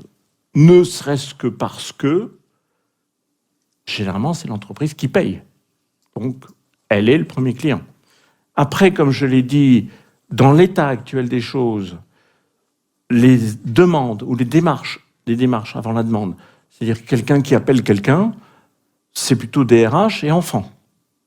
Donc, a priori, sauf dans votre cas, avec une question d'âge et auquel je rajoute mon intuition, il reste que, je crois qu'il y a un proverbe breton qui dit « le poisson commence toujours à pourrir par la tête ». C'est ça? C'est breton? Il est japonais, le proverbe. Comment? Il est japonais, le proverbe. Ah, il est japonais. Bon, je l'utilise quand même. Donc, moi, j'ai toujours tendance à commencer par les niveaux en haut. Toujours. OK? Parce que, comme on dit, après, ça ruisselle en bas. C'est-à-dire que, généralement, les niveaux en haut, par définition, ont un pouvoir décisionnel sur l'argent, sur l'affectif, comme je l'ai dit tout à l'heure. Bon. Alors, exemple, qui va illustrer un certain nombre de choses que j'ai dites. Je reçois un coup de fil.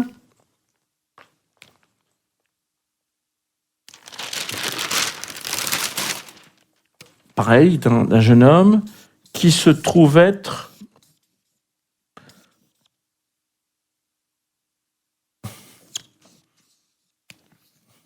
ça, c'est le génogramme, c'est l'arbre généalogique. C'est lui qui m'appelle. C'est l'aîné d'une fratrie de 3. Là, il y a 2 jumeaux. Alors, exactement comme tout à l'heure, là, je pense que au moment où le fils m'appelle, le père a 84 ans. C'est un peu comme dans l'exemple que vous citiez. Bon. Alors pareil, il ne veut pas partir, il a épuisé un tas d'avocats, de notaires, etc., de consultants, etc., etc. Ça devient critique parce qu'il menace de revendre l'entreprise. Il a toutes les parts. Et il menace de la revendre. Donc c'est un peu ce que je disais tout à l'heure, c'est-à-dire la structure peut être en péril. Et moi je dis, pour répondre à un certain nombre de questions, je dis mais je ne peux intervenir que s'il m'appelle. Je ne peux intervenir que s'il m'appelle. Un an après, il m'appelle. Un an après. Entre-temps, il y a eu un petit cancer. Bon, à cet âge-là, c'est pas trop grave parce que ça évolue assez lentement, généralement. Mais là, il se décide à m'appeler. Et donc, téléphone toujours. Et là, je lui dis ceci. On est dans l'événementiel. Je lui dis, je souhaite vous voir, vous, ensuite votre femme, ensuite on se voit tous les 5. Oui, je précise parce que les 3, là, je les ai vus. Je les ai vus. En cachette dans un hôtel. Non, il y a un côté clandestin dans ces histoires-là. Bon. Donc, les fiches, je les connais. Donc, je veux vous voir. Je dis bien je veux. Le père, la mère et les 5. Le père 84, vieille France, grave. Merveilleux. Une élégance, un beau parler, etc., etc. La mère noble italienne, qui me ressort les conflits conjugaux.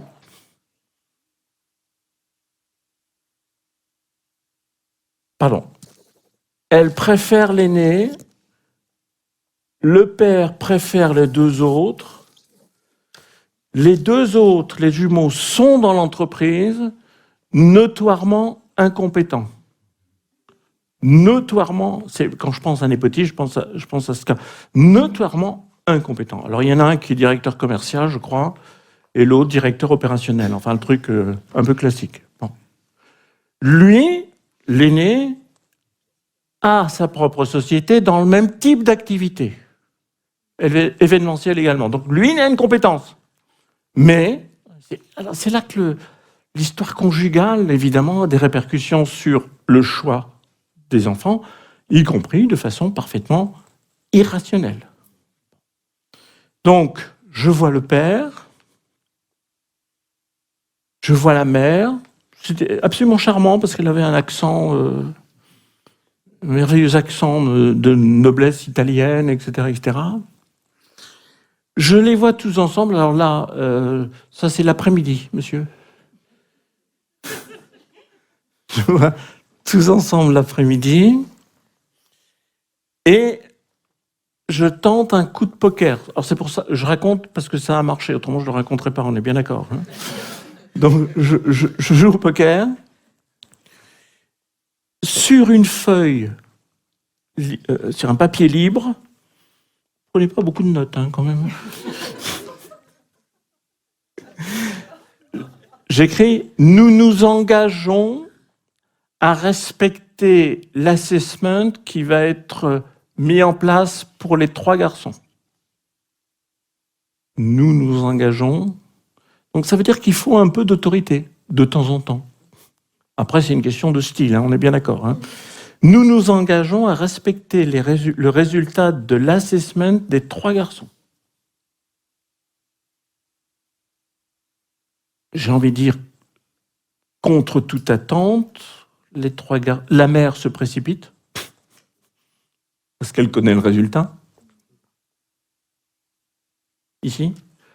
Eux, ils ont un peu de mal, lui a encore plus de mal. Et là, est-ce que vous comprenez mieux l'après-midi tout entière ? Parce qu'encore une fois, 84, il menace de vendre. Il menace de vendre l'entreprise. Et là, c'est assez catastrophique. C'est-à-dire l'entreprise devient Disneyland, en gros. Bon. Donc, ils signent tous les 5 sur une feuille papier libre, vous voyez, même pas sur un truc officiel. Il n'y a pas de tampon, il n'y a rien. Ils signent. Une journée. Ça a mis un an pour que l'assessment se mette en place. Normal. Il y a eu des tas de manœuvres. La première manœuvre, c'est que ces deux-là ont proposé de payer l'assessment. La seconde manœuvre, c'est que chaque fois que je proposais une société qui fait des assessments, c'était pas la bonne. Elle était trop loin, pas assez réputée, etc. Ça a mis un an d'aller-retour avant que l'assessment se mette en place. Évidemment, le résultat de l'assessment a été la mise en évidence d'un surcroît de compétences ici et de problèmes de compétences là. Le père, alors évidemment, il avait 85 ou 86, c'est déjà un peu difficile de tenir une position à cet âge-là. Il a finalement accepté que ce fils-là reprenne la direction de l'entreprise. Ce qui est apparu à ce moment-là, parce que l'histoire ne s'arrête pas là, c'est que il y a eu des malversations financières de la part des deux autres. Il a porté plainte. Ils m'ont rappelé. Finalement, il a retiré sa plainte. Ça a continué aux dernières nouvelles. Comme ça, entre-temps, le père est mort. Donc, pour illustrer le fait, et j'ai encore d'autres exemples, que quand on travaille avec une famille, on ne sait pas ce qui va se passer. Il faut être prêt à tout, y compris aux choses les plus hors jeu, hors des clous, violentes, etc., etc. Enfin, je veux dire, vous savez, vous avez sûrement vu des statistiques qui démontrent que la famille, c'est le lieu le plus dangereux sur Terre.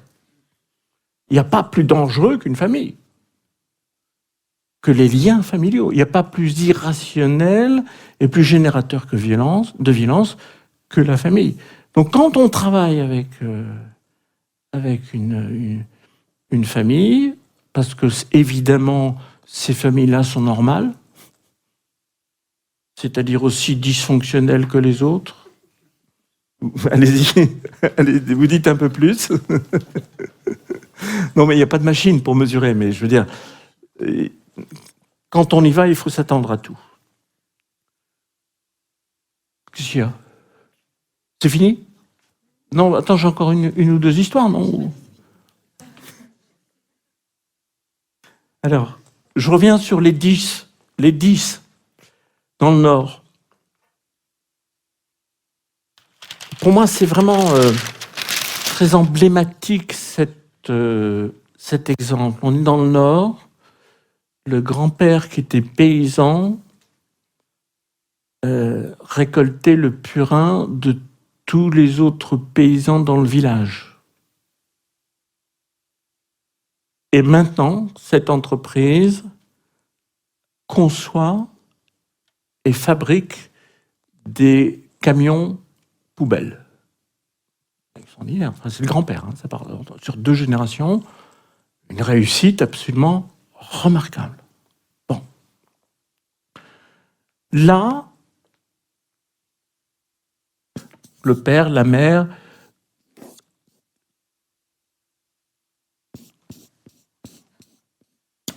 10 enfants,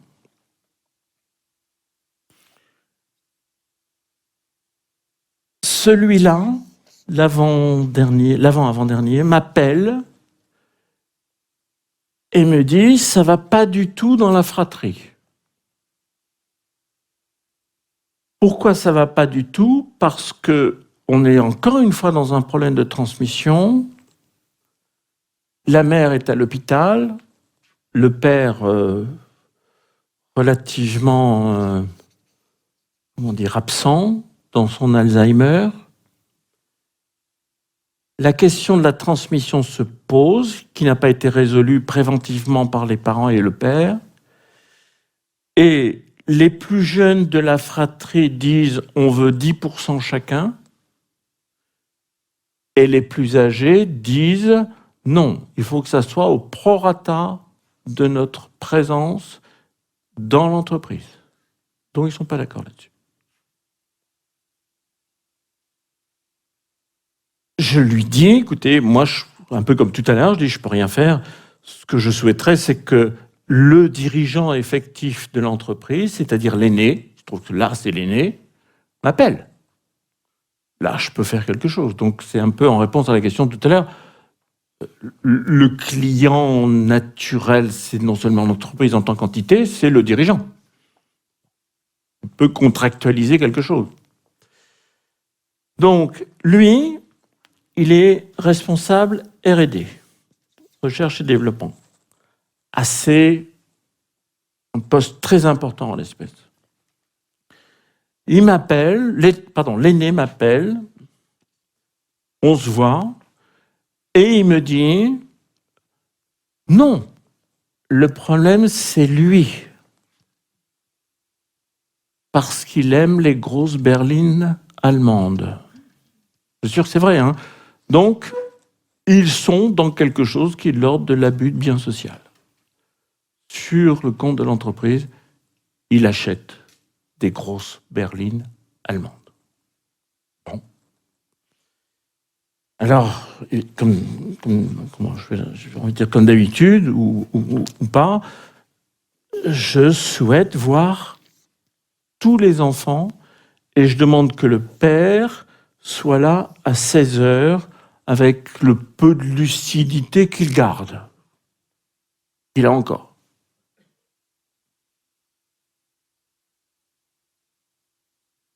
En fait, j'y vais. Ils sont pas 10, il n'y a pas 10 enfants. Ils sont 8. Il y a 2 absents. Ils habitent très loin. Et le grand frère, donc l'aîné, m'explique qu'ils ne veulent pas venir. Alors pour moi, c'était assez épique ce jour-là, parce que donc, ça se passait sur les lieux, enfin c'est typique grave, c'est-à-dire il y a une grosse maison au fond du jardin, qui est la maison du grand-père, fondateur, du père, etc., etc. Les ateliers sont à 200 mètres. La salle de réunion est attenante aux ateliers. Et les 8, ils s'engueulent grave. Il y a un ton de voix, j'ai jamais vu ça. Alors c'était en plein hiver, heureusement. Je n'ai pas trouvé d'autre moyen pour les calmer que d'ouvrir les fenêtres. Du coup, il faisait quand même un peu plus froid, et surtout, ils avaient peur que les ouvriers qui étaient dans l'atelier à 20 mètres entendent leur dispute, même si ce n'était pas vraiment une grosse surprise. Donc, on travaille essentiellement sur la question des parts, 10%, 15, 16, 8, 7, etc., etc. Entre ce jour-là, une journée entière, dans le froid, en bonne partie. Ça va? Je demande une deuxième journée. Entre-temps, une qui était absente, celle-là, une des deux, là, m'appelle et me dit j'ai des choses à vous dire. Je dis non, je ne veux pas savoir. Parce que connaître un secret, c'est totalement piégeant. Je lui dis, si vous avez des choses à dire, vous venez. Si vous avez des choses... Ça, c'est très important. Je refuse qu'elle me dise. Alors évidemment, on peut être un peu avide d'informations, mais c'est un piège total. Si vous avez des choses à dire, vous venez. Donc la deuxième journée, la seconde journée, ils sont là, tous les 10. Et très rapidement, je ne sais pas, au bout d'un quart d'heure, 20 minutes, la dame, qui n'était pas là la première fois, va au tableau et dessine un lit. Dessine un lit. Silence total. Parce que comme tous les secrets sont des secrets de polichinelle, il faut un peu de temps. Et finalement, elle explique, au cours de notre enfance, il y a eu, de la part des deux aînés, des abus sexuels sur les deux plus jeunes. Et là, ce qui devient, me semble-t-il évident, c'est que la relative impunité de celui-là, qui était venu me voir au tout début, est en quelque sorte le remboursement qui lui est fait de son inconduite. Alors, c'est un exemple un peu dramatique, et une fois qu'ils disent le fait qu'on ne sait pas sur quoi on tombe, bien évidemment. Mais il y a un impact immédiat sur le risque que prend l'entreprise en termes d'abus de biens sociaux, mais qui est à comprendre dans une dynamique intrafamiliale ou dans la fratrie qui remonte à, je sais pas, 30 ans, 35 ans. Le deuxième jour, le père, qui est venu également à 16h, ils en ont parlé au père, qui, bien évidemment, a dit « Ah bon ? J'étais pas au courant. » Il y a une collusion dans le secret et dans le non-dit. Le but, c'était de faire une charte pour eux, qui portait notamment sur les processus de décision. La décision qui a été prise a été de le licencier. Je ne sais pas si c'est bien ou pas, mais ils ont été capables de prendre une décision qui, en quelque sorte, d'une certaine façon, soldait les conflits. Alors évidemment, je précise tout de suite qu'il y a prescription totale par rapport aux abus. Donc, je veux dire, il n'y avait pas grand-chose à faire de ce point de vue-là. Mais c'est pour illustrer un certain nombre de choses donc, sur lesquelles je vais réinsister. Quand on travaille avec une famille, et encore une fois, je crois que c'est vraiment très important, on ne sait pas sur quoi on tombe. Il y a une dimension affective et émotionnelle très importante qui, là, a été mêlée à la question de l'argent. C'est-à-dire, ceux qui réclamaient 10%, ceux qui réclamaient plus, avaient un argument qui était notre ancienneté, pour ceux qui réclamaient le plus, mais en arrière-fond, il y avait également ce secret de famille qui était là. Je précise une seconde chose, c'est qu'en aucun cas, travailler avec la famille, malgré les exemples que j'ai donnés, ne correspond à une thérapie familiale. Je précise toujours, quand je vois la famille ou quand le rendez-vous est pris, je précise toujours, ça n'est pas une thérapie familiale, parce que maintenant, beaucoup de gens ont une certaine idée de ce qu'est une thérapie familiale. C'est un travail avec la famille, en lien avec le devenir, j'utilise le terme devenir volontairement puisqu'on est dans une logique de transmission, avec le devenir de l'entreprise. Et ça, j'insiste beaucoup là-dessus. Et je veux dire, j'ai envie de dire, j'y crois d'autant plus à cette différence que j'ai les deux casquettes.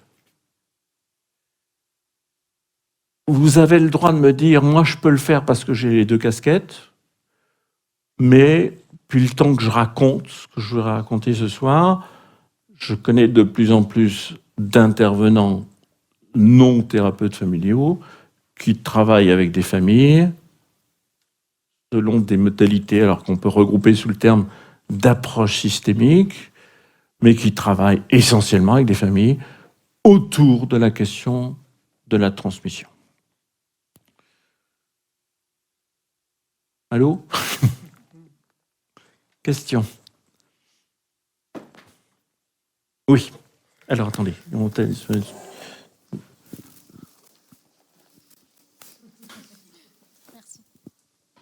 Pensez-vous qu'il soit possible ou impossible de travailler pour sa propre entreprise familiale en Non. tant que coach. C'est pas possible. Mais non, pourquoi ? Et Parce que comment répondre quand on est dans aux un sollicitations système... Pardon. Comment répondre aux sollicitations régulières du système familial envers un coach qui fait aussi partie de la famille? Donc vous avez les deux casquettes. Oui. Vous êtes dans une famille où... Je ne suis pas dans l'entreprise familiale, mais une entreprise familiale qui est proche donc, de moi, je suis la nièce, me sollicite régulièrement. Ok. Voilà. D'accord. Alors, si vous êtes la nièce, vous êtes vraiment en bordure. Hein. Vous n'êtes pas vraiment dedans ni totalement dehors. Donc je comprends mieux votre question. Mais a priori, quand on fait partie d'un système familial, je parle un peu théoriquement, on a un angle mort assez large. Quand on est à l'extérieur, et totalement à l'extérieur, l'angle mort est plus étroit. Ça veut dire qu'on a toujours un angle mort, mais il me semble que si vous avez des gens qui travaillent avec des entreprises familiales, il faut renvoyer à eux. Vous êtes la plus mal placée parce que, pour reprendre un point un peu théorique, la logique homéostasique, grâce à vous, qui êtes sollicité, risque d'être encore plus renforcée. Parce qu'on nous demande facilement d'intervenir et d'être en échec. Alors, j'ai rien contre votre famille, etc., mais je pense qu'ils vous sollicitent parce que, excusez-moi, vous n'êtes pas dangereuse, parce que vous faites quand même partie de la famille. Donc, il vaut mieux pas. Il vaut mieux pas. Ceci dit, alors, je peux d'autant plus facilement répondre que j'ai des groupes de supervision où il arrive quelquefois, c'est parfaitement statistique, que quelqu'un coach dans le groupe de supervision et dans une entreprise familiale. D'accord ? Et ma réponse est la même. Je dis toujours, mais toi, tu peux rien faire. On peut en parler parce que ça peut servir pédagogiquement à tout le monde, mais toi, tu peux rien faire. Pardon. Tu es mal placé pour faire quoi que ce soit. Ça va ? Bon. Et même pour ceux qui peuvent, je répète, il faut 60 ans.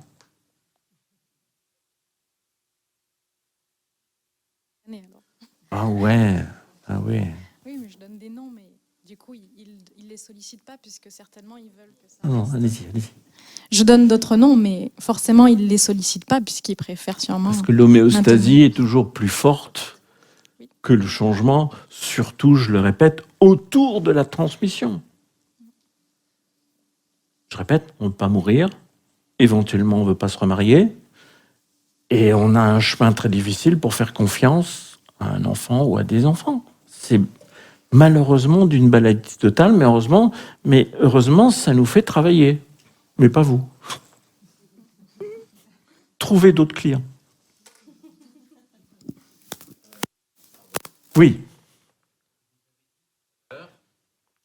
Si vous sollicite vous, c'est que vous n'êtes pas dangereuse. À elle. Oui. Oui. C'est intéressant parce que ça veut dire que quand on sollicite oui. un conseil, une personne pour intervenir, on prend un risque. Évidemment. Et comment... Parce que la question, c'est le risque perçu par l'ensemble des acteurs. Il n'est pas toujours perçu au même niveau. Oui. Et quelque part, quand on intervient comme ça, on prend donc un risque. Je ne sais pas, j'ai envie de vous entendre autour de ce sujet-là.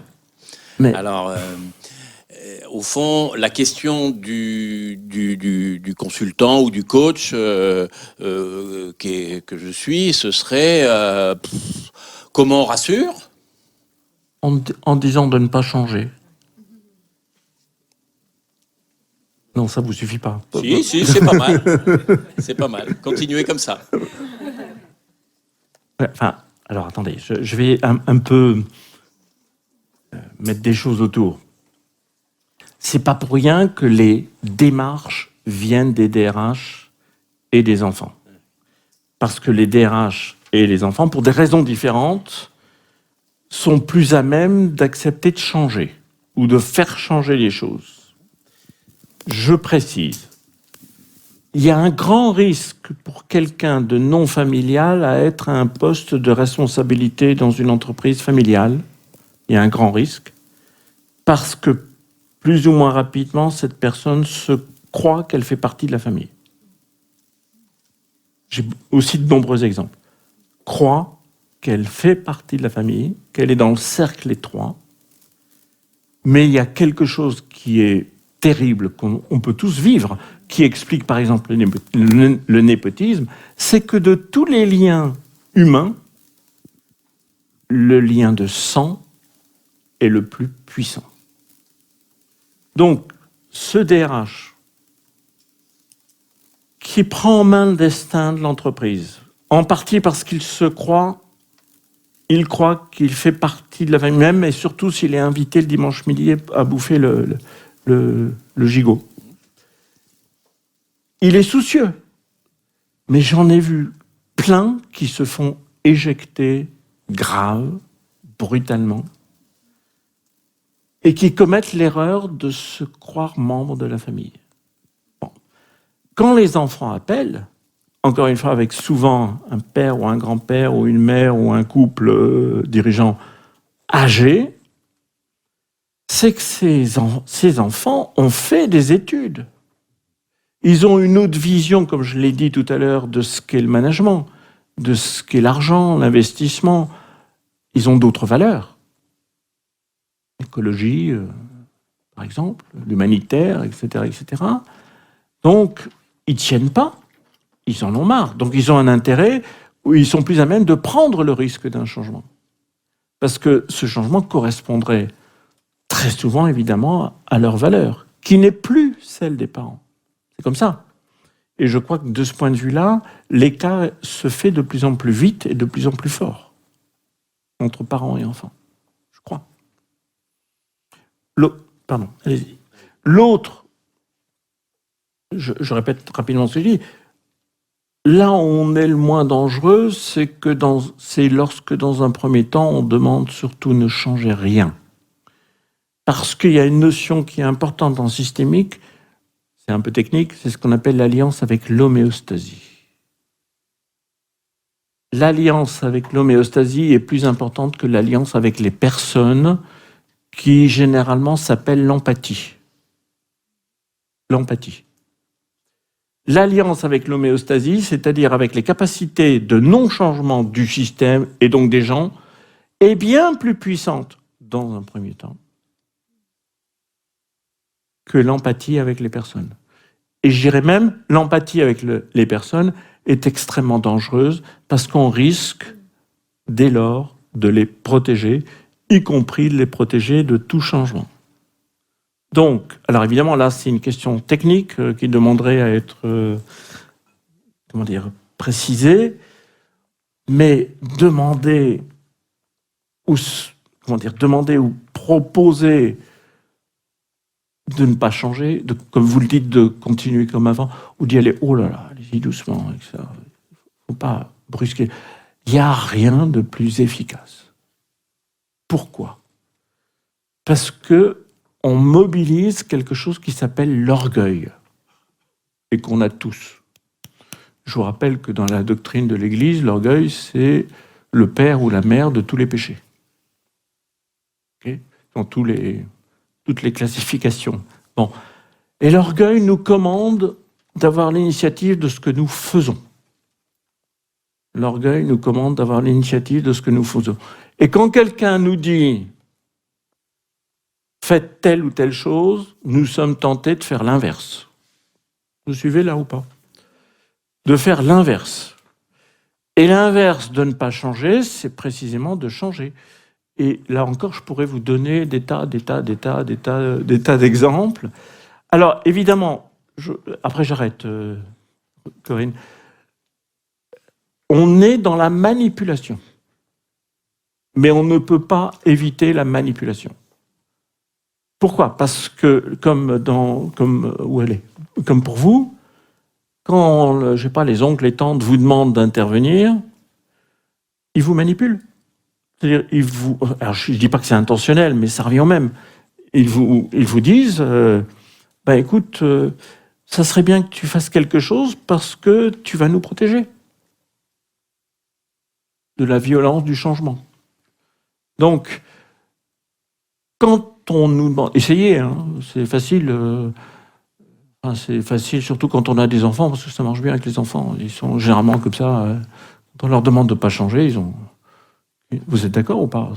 Oui. Bon, bah alors... Alors évidemment, ça paraît manipulatoire parce que c'est à une échelle...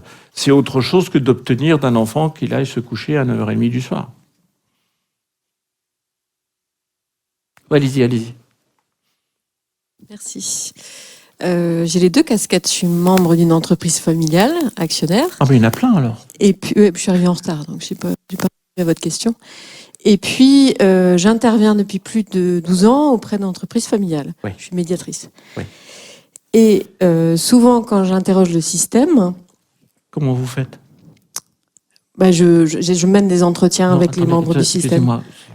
Ouais. J'ai du mal avec cette expression. Quoi? Parce qu'un système, ça cause pas. Ah oui. L'ensemble des personnes. Ça obéit à si des lois homéostasiques, un système.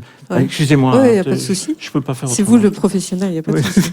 Donc vous interrogez le système. Oui. Ma question, c'est par rapport au conjoint. Souvent, en entreprise familiale, vous en avez parlé, il y a une énergie clanique. Enfin, voilà, il y a une importance de respecter la cellule fondatrice, etc. Et les conjoints viennent souvent perturber. Néanmoins, dans la transmission, le conjoint, il a son mot à dire, notamment par rapport à l'enfant, enfin aux enfants, aux générations qui viennent. Voilà. Et je remarque que c'est pas évident. Enfin, moi, souvent, en tant qu'intervenante, j'aurais envie d'aller interroger les conjoints, mais je vois que Et vous les voyez, les conjoints, ou pas? Ça peut arriver, mais c'est pas évident. J'aimerais vous interroger, vous qui avez l'habitude des entreprises familiales. Je suis pas un conjoint, on est bien d'accord. Non, mais est-ce qu'à un moment donné, vous vous dites, ok, voilà le système. Ouais. Je perçois qu'il y a des conjoints autour du système qui font pas partie de la discussion aujourd'hui, mais ils ont une importance. Ouais. Comment je les intègre? Systématiquement. Ok. Je les intègre systématiquement, même si directement, ils ne sont pas dans l'entreprise. Ouais. Ce sur quoi je suis tombé fréquemment, je ne sais pas si je réponds à votre question, c'est que le père ou le grand-père, ou plutôt le père fondateur, en fait, qui est quelque chose que généralement il a oublié, il a fondé sa boîte, le père, dont il est devenu le dirigeant, l'entrepreneur, etc., avec l'argent de ses beaux-parents. Banal. Raison de plus, ou deux raisons de plus pour voir la conjointe, parce que le père, c'est de l'ordre du déni. Il a oublié. Combien de fois j'ai vu des hommes dire « Ah merde, c'est vrai, j'avais oublié. » Bon, c'est peut-être 30 ans en arrière, mais il a utilisé l'argent de ses beaux-parents pour fonder sa boîte. Et ça ne l'empêche pas de considérer que c'est sa boîte. Donc là, il y a un retour sur 2 ou 3 générations. Donc encore une fois, moi, je les vois systématiquement. Je crois, je vais être un peu polémique aussi, que les femmes ont beaucoup de pouvoir. Vous êtes d'accord? Normalement... Mais oui. Surtout celles qui sont dans l'ombre. Exactement. Souvent. Voilà. Donc systématiquement. Ah ben c'est clair. Attends, excusez-moi. Oui, mais par exemple, si je prends l'exemple de les parents, les enfants, les conjointes des enfants, ne sont pas dans vos journées d'intervention. Dans l'exemple, je ne sais plus où il est là-bas en dessous. Je veux dire, le type avec son parking, j'ai vu le fils avec sa femme. Avec sa femme, ok. Mais quand vous les réunissez, elle est là? Les femmes adorent les trucs psy. Oui. Il y a combien de femmes ce soir? J'ai rien contre les hommes, hein, je suis mal placé, mais enfin, ce sont des métiers majoritairement féminins.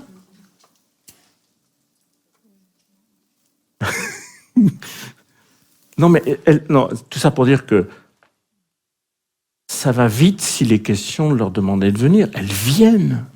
c'est jamais un problème. Elles viennent. Oui, mais dans une entreprise familiale, c'est souvent sacré. Il y a quelque chose de sacré dans ceux qui travaillent dedans, voilà. Non, je suis pas d'accord. Encore une fois, quand vous dites entreprise familiale, puisque vous utilisez ce mot, à mon sens, la famille est plus sacrée que l'entreprise. Et dans la famille, il y a souvent une conjointe qui n'est pas directrice commerciale ou directrice de l'information, etc., mais qui s'intéresse généralement de très près à ce qui se passe dans la boîte du mari, pour des tas de raisons. Une des raisons, c'est qu'elle a vite compris que pour son mari, c'est un enfant qu'il n'a pas fait avec elle. Ben ouais. Ça vous choque? Donc oui. Merci. Alors, Corinne, elle est où, Corinne? Ah ben non, il y a encore... Oui, allez-y. Allez. Ils auront à manger quand même Bonsoir. J'ai une question... il est temps. Pardon, je l'ai dit tout à l'heure. J'ai une question qui n'est pas réellement dans la transmission de parents à enfants, mais j'ai l'exemple de mon père qui a vendu... Enfin, mes parents ont vendu leur entreprise. Il y en a plein, oui. Oui, allez-y. Mes parents ont vendu leur entreprise il y a 3 ans. Oui. Mon père avait acheté cette entreprise à son ancien patron, donc il n'y a rien de familial là-dedans, si ce n'est qu'il a continué avec ma mère. Ils ont vendu un repreneur externe, puisque moi et mes frères, on n'a pas voulu reprendre l'entreprise. D'accord. Ce qui est de plus en plus fréquent. Hein. Ouais. Et l'observation que je fais, c'est un père qui est encore plus occupé et encore plus à fond et pas à la retraite en fait qu'avant sa transmission en fait. Bien sûr. Parce que qu'est-ce qu'ils font les pères dans ces cas-là? Ils négocient avec leur acheteur le fait que pendant généralement 3 ans, c'est le chiffre habituel, ils vont rester directeur ou consultant ou conseiller. Non, il devait accompagner le nouveau repreneur pendant quelques mois et ça s'est arrêté après. Oui. Mais c'est plutôt que lui, il continue des activités différentes, mais qui sont encore plus prenantes. Il continue de travailler d'une autre manière, mais limite 2 fois plus qu'avant. Qu'est-ce qui se joue? C'est le sujet de la mort. Alors, je vous pose la question, vous n'êtes... Ça m'intrigue quand même pas mal. Alors vous répondez en partie à la question, mais je vous pose une question auquel vous ne répondez pas. On est bien d'accord? Donc ça veut dire aussi que vos parents ne sont pas remariés.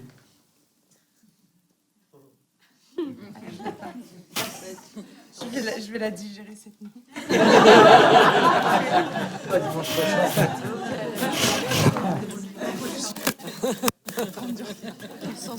Bon, Corinne, tu veux dire quelque chose?